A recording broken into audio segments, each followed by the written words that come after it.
My entire family disowned me on a Thursday.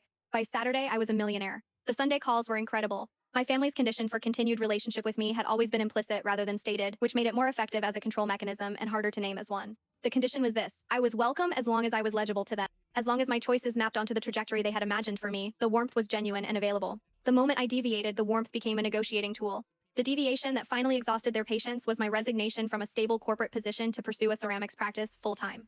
I was 32. I had been making work in my spare hours for 6 years and had reached a point where the spare hours were no longer sufficient, and the choice between the two had become unavoidable. I made it deliberately and with more financial preparation than anyone gave me credit for. My father called it a breakdown. My mother called it a phase. My older brother, Crispin, who has always had the most direct delivery of the three of them, called it embarrassing and said he hoped I understood what I was throwing away for the sake of playing with mud. The conversation in which these things were said happened on a Thursday evening at my parents' house over a dinner I had attended with the optimistic intention of explaining my decision calmly. The optimism was misplaced. By the time I left, my father had told me not to expect financial support of any kind if I pursued this. My mother had cried in a way that was more accusatory than sad, and Crispin had said that he would not be explaining my choices to his colleagues, which I had not asked him to do and which told me more about his motivations than mine. I drove home and went to bed and woke up on Friday with the clean, strange lightness of someone who has finally stopped waiting for a verdict and received one. On Saturday morning, my phone rang at 8:43. It was a gallery director in the city whose name I knew well. She represented artists I had admired for years and had attended one of my smaller shows 8 months prior without my knowing who she was. She told me she had been following my work. She told me she had a collector, a serious one, who had seen photographs of 3 of my larger pieces and wanted all 3. She named a figure.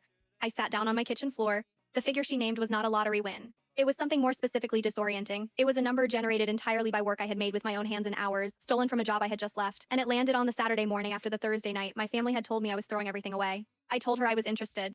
I used a calm voice. I am proud of the calm voice. By Sunday, the sale was confirmed in writing. The collector, I learned, was also interested in first option on my next series, which implied a professional relationship of a kind I had not allowed myself to fully imagine before that weekend. The Sunday calls began in the early afternoon.